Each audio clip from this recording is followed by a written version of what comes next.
हिंदी साहित्य की उत्कृष्ट कहानियों के चैनल में आपका स्वागत है। नमस्कार, मैं हूं सीमा सिंह। आज प्रस्तुत कहानी का शीर्षक है फाउल और लेखिका हैं वरिष्ठ साहित्यकार एवं गद्यकार सुषमा मुनींद्र।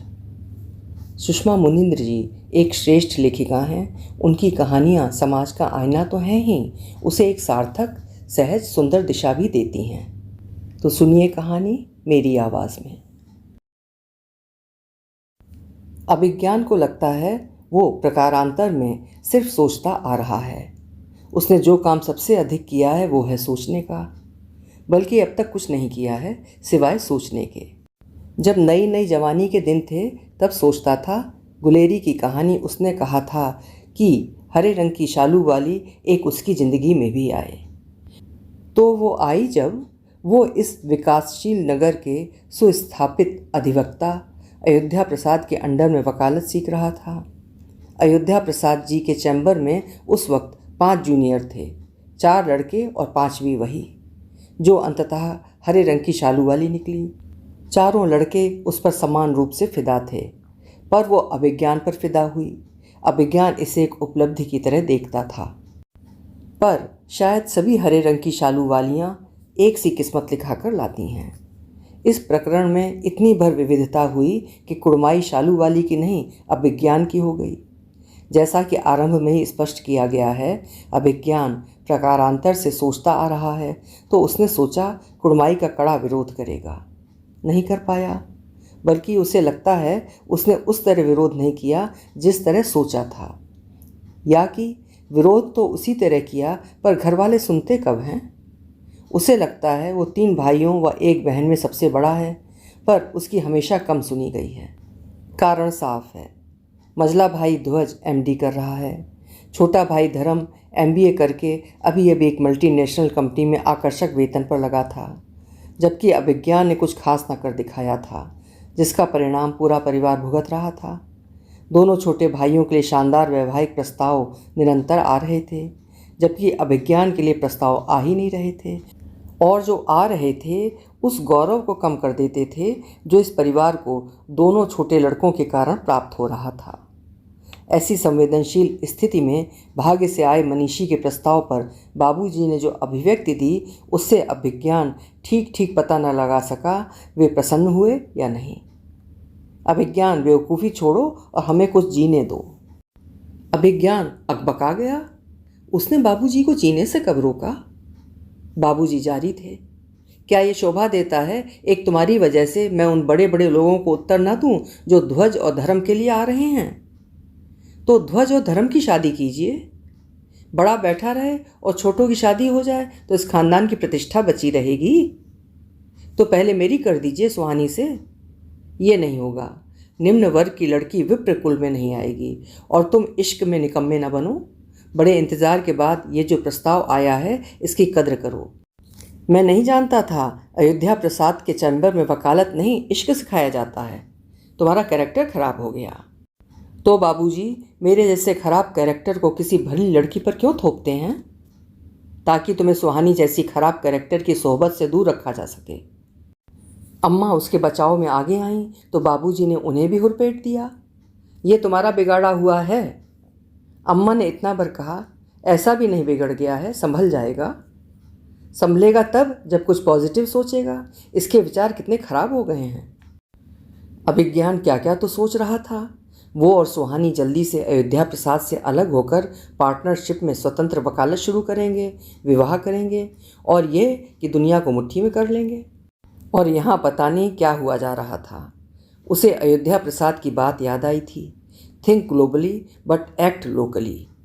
हम छोटी जगहों में रहने वालों की सबसे बड़ी समस्या यही है। सर, आप ठीक कहते हैं। हम जहाँ से चलते हैं एक दिन वहीं लौट आते हैं। इतना ही है हमारा चरित्र।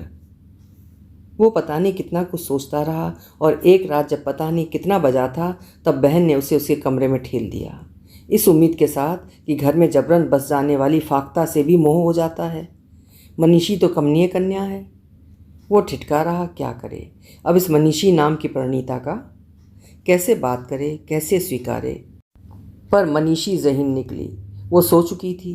अभिज्ञान अपने ही कमरे में अपने ही बिस्तर की छोटी सी जगह में इस तरह सिकुड़ कर बैठा रहा मानो अब वो बिस्तर उसका नहीं था। देर तक व्यर्थता बोध में बैठा रहा, फिर सोचने लगा, मनीषी को जगाए और वकील के से सधे अंदाज में प्रश्न पूछे। कहो जी, ये विवाह तुमने क्यों किया? मर्जी से किया या तुमने कभी प्रेम किया है? बनी हो किसी की हरे रंग की शालू वाली? नहीं, तो फिर मेरे प्रश्नों का सही उत्तर नहीं दे सकोगी। बहुत अंतर होता है प्रेम करने वालों और न करने वालों के अनुमान और मानसिकता में। विचित्र था मनीषी का अंदाजे बयां। वो चुप रहती थी, इतनी चुप रहती थी कि अभिज्ञान को सोचना पड़ा, उसने इस कदर चुप रहने वाली लड़की अब तक नहीं देखी है। अम्मा बात बात में बड़बड़ाती हैं, बहन बात बात में पैर पटकती है। सुनने में आया है ससुराल में भी उसकी आदत गई नहीं है। सुहानी बात बात में हंसती है। मौन रहने वाली लड़की शायद वो पहली ही है, जबकि मनीषी का मौन घर वालों को कृतज्ञ किए था। इस तरह वे बहुत से प्रश्नों से बचे हुए थे। ये लाजमी ही था वे मनीषी के प्रति संवेदनशील होते जाएं। तो बाबूजी ने फिर समझाया, अभिज्ञान, अब तुम पर एक जिम्मेदारी है, स्वतंत्र रूप से वकालत क्यों नहीं शुरू करते? सोच रहा हूँ सुहानी के साथ पार्टनरशिप रहेगी। एक स्त्री और एक पुरुष की पार्टनरशिप जैसा कुकांड इस शहर में अब तक नहीं हुआ है। लोग तुम्हें केस तो क्या देंगे, मुफ्त तमाशा जरूर देखेंगे। हम दोनों वकील हैं, पुरुष स्त्री जैसी बात बीच में क्यों लाते हैं? इसलिए कि महानगरों की विचारधारा अभी हमारे शहर, हमारे समाज, हमारे मानस तक नहीं पहुंची है। हमारे शहर समाज मानस को तमीज कब आएगी? जब तुम कुछ पॉजिटिव सोचोगे। वस्तुतः ये विचित्र स्थिति थी। मनीषी से विवाह कर अम्मा बाबूजी की हसरत पूरी कर देने के साथ ही अभिज्ञान मानो दबाव से मुक्त हो गया था और अपनी मर्जी चलाकर अम्मा बाबूजी दबाव में आ गए थे। दोनों पक्ष इतनी सावधानी व सतर्कता जरूर बरत रहे थे कि उनके आपसी अवरोध प्रतिरोध मनीषी तक न पहुँचें और हालत एक दिन सुधर जाए। इधर मनीषी अम्मा बाबूजी की जद्दोजहद और अभिज्ञान के फितूर से खुद को पूरी तरह अलग रखे हुए थी। यहाँ तक कि वो जब मायके जाने लगी तब भी उसने अभिज्ञान से बात ना की। अभिज्ञान ने सोचा था ये इतना तो जरूर पूछेगी और पूछना ही चाहिए, आखिर आप इस तरह छिटके हुए क्यों हैं? नहीं पूछा। ये नहीं, पर कुछ तो पूछती। तब अभिज्ञान ने पूछा, मायके जा रही हो, पैसे हैं ना? नहीं, वो मनीषी के प्रति जवाब दे ही नहीं पा रहा था। मनीषी का जो मौन उसे चौंका रहा था, वो उस मौन का भेद जानना चाहता था। अम्मा ने दे दिए हैं, वैसे वहाँ पैसे की क्या ज़रूरत होगी? मनीषी ने आंखें झुकाए हुए कहा। तो अम्मा ने पैसे दिए, बीच में ध्वज आया था तो इसके लिए साड़ी और चूड़ियाँ लाया था, तो हर कोई इस पर चाहतें लुटा रहा है कि फिर ये एक दिन मुझे प्रसन्न करेगी। खैर, मैं प्रसन्न होने से रहा। ये मायके जा रही है, फिलहाल ये प्रसन्नता ज़रूर है। दिन हुए अपने ही कमरे में अजनबी की तरह सोते हुए खूब पसर कर सोऊंगा। पर रात तो आई, नींद नहीं आई। वही सोचने की बीमारी। क्या कोई लड़की इतनी शांत हो सकती है? लगभग अनुपस्थित, अदृश्य। मनीषी इतने दिनों यहाँ रही, क्या सोचती रही होगी? मौन रहकर क्या इस रिश्ते को अमान्य कर रही है, या एहतियात बरत रही है कि सब ठीक हो जाएगा, या चुनौती दे रही है कि ऐसे आदमी का तिरस्कार ही करना चाहिए? पर मनीषी से मुझे क्या प्रयोजन? मैं इतना क्यों सोच रहा हूँ? ये सोचना थमता क्यों नहीं? घर में ये सब चल रहा था तो घर से बाहर भी वारदातें हो रही थीं। जैसे कि सुहानी ने बताया, अभिज्ञान, मेरी शादी हो रही है। तुम पुरुष होकर जमाने से न लड़ सके तो मैं तो स्त्री हूँ। इश्क में बदनामी के अलावा कुछ न दिया। तुमने दी निराशा, जमाने ने बनाया तमाशा। तो तुम ही कहो क्या करती? अभिज्ञान के सामने मानो तड़ित गिरा। इसी सुहानी ने तो कहा था, अभी तुम्हारा विवाह भले ही हो गया, हमारा इश्क ठंडा नहीं पड़ना चाहिए। इसी दम पर तो मनीषी से मतलब न रखा। सर, आप ठीक कहते हैं, we think globally but act locally. अभिज्ञान अपमान, अवमानना, अवमूल्यन जैसी अकबकाहट से भर गया। सचमुच जगत मिथ्या है, सिद्धांत या आदर्श जैसा तो कुछ रहा ही नहीं। सुहानी के विवाह को अभिज्ञान के घर में चमत्कार के तौर पर देखा गया। अम्मा ने भगवान को बूंदी के लड्डुओं का भोग चढ़ाया। मनीषी ने पूछा, ये किस खुशी में अम्मा? अरे उस मुसुटिया अर्थात चूहिया के ब्याह की खुशी में, अम्मा बेहस कर बोली। मुसुटिया के ब्याह की प्रतिक्रिया क्या हो रही जानने के लिए अभिज्ञान ने हठात मनीषी को देखा। वहाँ कोई स्फुरलिंग नजर नहीं आई। अभिज्ञान का सोचना तेज हो गया। तो क्या मनीषी को इस प्रेम प्रसंग की जानकारी है? क्या अम्मा ने संज्ञान दिया कि जैसे भी हो तुम अभिज्ञान को मुसुटिया के जाल से निकालो? तो क्या मनीषी की दृष्टि में मेरी छवि ध्वस्त हो चुकी है और यही है इसके मौन का कारण? उधर सुहानी फिर कचहरी में नजर न आई, इधर मनीषी का तटस्थ भाव। अभिज्ञान की समझ में नहीं आ रहा था कि वो क्या करे कि ये करे। न घर में लगे दिल न बाहर। बाबूजी ने उसकी उलझन भापी और बड़े दिनों बाद दुलार से उसके कंधे पर हाथ रखकर कहा, अभिज्ञान, तुम्हारी परेशानी ये है तुम पॉजिटिव नहीं सोचते। पॉजिटिव सोचने का क्रम कुछ यूं जमा। आखिर मनीषी इतनी चुप क्यों रहती है? कुछ सोचती नहीं मेरे बारे में, अम्मा द्वारा ध्वस्त की गई मेरी छवि के बारे में? क्या कभी भी मुझ में रुचि नहीं लेगी? सोचा था रोने धोने, मनावन रिझावन, उठा पटक, ध्वंस जैसा कुछ होगा, पर यहाँ तो ऐसी शांति बहाल है कि अब अड़चन होने लगी है। रात में जल्दी सो जाती है, दिन भर काम में लगी रहती है। अब पूजा कर रही है, अब खाना बना रही है, अम्मा बाबूजी को खिला रही है, कपड़ा खींच रही है, गमलों में पानी संजवाती। वो थकती खींचती उबती नहीं। इसकी कोई अपेक्षा, उम्मीद, साध नहीं। नहीं, सुहानी अभिज्ञान के जहन से नहीं गई थी। वो मनीषी को लेकर धड़कन, संवेदन, स्पंदन भी अपने भीतर नहीं पा रहा था।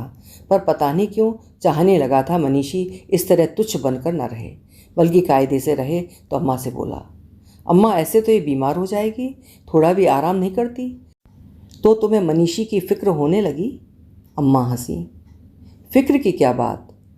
फिक्र की क्या बात कहकर अभिज्ञान ने लापरवाही दिखानी चाहिए, पर उसे फिक्र होने लगी थी। यही कि कुछ गड़बड़ है, इसके मौन के कुछ मायने हैं। ये कि मैं ही दूर नहीं भाग रहा हूँ, मनीषी भी मुझसे दूर भाग रही है। ये भी मुझे स्वीकार नहीं कर रही है, ये भी मुझे एक हस्तक्षेप की तरह देख रही है। और बिल्कुल करिश्माई ढंग से उसने ये भी सोचा, ये भी किसी से प्रेम करती है जैसे कि मैं। उफ, ये क्या करती है, इससे मुझे क्या? मैं ये सब क्यों जानना चाहता हूँ? क्योंकि मुझे जानना चाहिए। मैं इसके बारे में जानूँ, ये मेरा नैतिक, मौलिक, संवैधानिक अधिकार है। और कुछ न बताकर ये मेरे अधिकारों का हनन कर रही है। तब अभिज्ञान ने पूछ ही लिया, तुम्हें यहाँ अच्छा लगता है? हाँ। उस दिन अम्मा जो मुसुटिया वाली बात कर रही थी, ऐसा कुछ सुनकर भी? उसमें आपका दोष नहीं है, क्योंकि बहुत से लोग प्रेम करते हैं। तो तुम्हें आपत्ति नहीं है? मेरी आपत्ति पर ध्यान कौन देता है? क्या तुम्हें लगता है ये बातें तुम्हें ना बताई जाती तो बेहतर होता? बातें छिपाना भी ठीक नहीं है, मनीषी बोली। बाप रे, एक भी उत्तर इस तरह नहीं दे रही जो कोई सुराग मिले। तो क्या वक्त आ गया है स्पष्ट पूछने का कि तुमने किसी से प्रेम किया है? किसी की हरे रंग की शालू बनी हो? क्या तुम्हारी परिवार की मर्यादाएं भी प्रेम पर आकर भंग होती हैं? पर ऐसा कोई एपिसोड इसके जीवन में ना हुआ तो ये कितना बुरा मानेगी कि मुझे अपने जैसा धूर्त समझा है? अभिज्ञान ने पूछने का साहस न दिखा सका। इतना जरूर हुआ, उसने मनीषी को बहुत गौर से देखा। मूर्त आकृति की तरह बैठी मनीषी के नैन नक्श बहुत धारदार तो नहीं है, पर दूधिया स्निग्ध त्वचा चेहरे को स्वस्थ सुंदर लुक देती है। मनीषी का मौन अभिज्ञान को गैर कानूनी सा लगने लगा। एक दिन वो था जब सोचा था इसकी सूरत भी नहीं देखेगा, और एक दिन ये है जब लग रहा है ये कुछ बोले, विदग्धता का प्रदर्शन करे, प्रतिवाद करे, अभियोग ही लगाए। ये क्या है कि कमरे में मैं अवांछित सा पड़ा हूँ, ये विरक्त सी पड़ी है। वो बेचैन सा होकर कहने लगा, मनीषी, तुम अपनी दशा पर खुश हो? वो पत्नी को पहली बार नाम से पुकार रहा था। हाँ, ये जानने के बाद भी कि मैं ऐसा क्यों हूँ। आप कैसे हैं? तुम्हें निराश किया? नहीं तो तुम कुछ और चाहती थी। मैं समझी नहीं। प्रेम प्रसंग की सीधे जासूसी न कर उसने सभ्यता से काम लिया। तुम स्टेट लेवल की बैडमिंटन प्लेयर रही हो ना, तो मेरा मतलब शादी के बाद कैरियर में रुकावट तो नहीं पाती हो? मनीषी ने कोई उत्तर नहीं दिया। तुम अपने ज़िले की बेस्ट महिला खिलाड़ी मानी जाती थी ना? हाँ। तो ग्राफ में जीत अधिक दर्ज है कि हार? सिंगल्स डबल्स में कुछ बार हारी हूँ, पर मिक्स डबल्स में हमेशा जीती हूँ। Mix doubles? कौन था इसका साथी? खेलने के अलावा और क्या काम करता होगा? क्या उम्र होगी? दोनों के बीच अनुराग जैसे तत्व। जब मायके जाती हो तब खेलती हो? नहीं, खेल किसी के लिए नहीं रुका रहता, वहाँ दूसरे खिलाड़ी आ जाते हैं। मिक्स डबल्स में? मनीषी ने उत्तर देने में तत्परता दिखाई। मेरी जगह निहार आ गई है, अच्छा तालमेल बना लिया है। निहार को अपनी जगह देखकर तुम्हें बुरा लगा? मनीषी ने इतना भर कहा। खेल और जिंदगी के नियम अक्सर एक से होते हैं, जगहें भर जाती हैं। मनीषी का मौन और अभिज्ञान की बढ़ती मुश्किलें। दरअसल सब कुछ उल्टा हो गया था। सोचा था वो भाग रहा होगा, ये रिझा रही होगी। हुआ ये, वो भाग रहा था, ये सिमट रही थी। उसका भागना थम गया, इसका सिमटना जारी रहा। अभिज्ञान प्रेम में वहशी होकर कपड़े न फाड़ कर न तो सड़क पर घूम रहा था, न विरागी बन भगवा धारण कर सका था। तो अब आवश्यकता और उपायदेता की मद्देनज़र वो समन्वय पर आना चाहता था, पॉजिटिव सोचना चाहता था। तो पॉजिटिव सोचते हुए उसने पाया, वैसे तो उसने मनीषी पर जुल्म नहीं किया है, पर फिर भी किया है। वो खुद को गुनहगार पाने लगा, लज्जित हो गया। फिर क्षमा प्रार्थी की तरह मनीषी के सामने प्रस्तुत हुआ। मनीषी, तुम्हें मेरे बुरे व्यवहार से दुख तो जरूर पहुंचा होगा? नहीं, मैं क्या करता, मेरी मनःस्थिति तब क्या रही होगी, वो समय मैंने कैसे बिताया, तुम अनुमान नहीं लगा सकती हो। लगा सकती हूँ। जो हुआ मुझे उसका अफसोस है। अफसोस ना करें, आपके व्यवहार से मुझे सुविधा हो गई, मुझे खुद को संभालने का समय मिल गया। मनीषी ने अब भी आंखें झुका रखी थीं और आंखों पर जो पलकें तनी हुई थीं वे भांपने न देती थीं आंखों में क्या ठहरा हुआ है। कोई कसम, कोई चुभन, अफसोस, पीछे छूट गई कोई स्मृति। अभिज्ञान को अनायास मिक्स डबल्स वाले का ख्याल आ गया। तो घटा है कुछ मनीषी के साथ भी। नहीं कर पाई होगी माँ बाप का विरोध, रहे होंगे कुछ अनिश्चय, भूलने में लगा होगा वक्त, और अब संभल रही है ठीक मेरी तरह। अभिज्ञान ने मानो बेसुध में पूछा, तो क्या तुमने भी कुछ फाउल किए हैं? हाँ, खेल की तरह ज़िंदगी में भी फाउल होते हैं, पर सच ये भी है फाउल के बाद हम संभलते भी हैं। और ये पहली बार हुआ जब मनीषी ने आंखें उठाकर अभिज्ञान को भरपूर देखा। अभिज्ञान के चेहरे पर ज़बरदस्त बदलाव का दौर था। पहले तड़ित गिरा, फिर अकबकाहट हुई, फिर पॉजिटिव सोचा। घर में जबरन बस जाने वाली फाख्ता से भी प्रेम हो जाता है, ये तो कमनीय कन्या है। अभी आप सुन रहे थे सुषमा मुनींद्र जी की लिखी हुई एक सकारात्मक कहानी फाउल। उम्मीद है कहानी आपको ज़रूर पसंद आई होगी। पसंद आई हो तो कहानी को लाइक, शेयर और हाइप करिएगा। और अभी तक चैनल न सब्सक्राइब किया हो तो आपसे अनुरोध है चैनल भी सब्सक्राइब कर लीजिएगा। फिर मिलेंगे। नमस्कार।